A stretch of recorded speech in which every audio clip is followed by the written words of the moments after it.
Usipitwe na kipindi maalum cha shule ya msingi Paradise Mission iliyopo mkoani Mbeya. Mwaka 2021 tulianza, na sasa tuko kwenye matokeo ya awamu ya 3.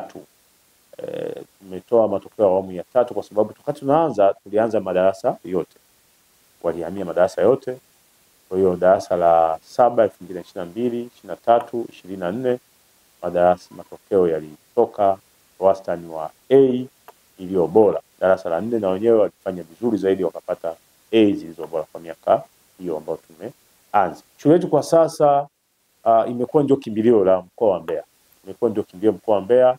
Umeona kila siku lazima tuongeze miundombinu. Tulianza na madarasa machache hayo. Sasa hizi tukajenga jengo ambalo lina floor moja. Kwa nini wazazi labda wanaipenda shule yetu? Kwanza maadili ya shule. Watoto wetu asubuhi kabla hajaenda wanakwenda wanakusanyika wanamuomba Mungu. Ni Jumanne saa 3:50 usiku hapa ITV.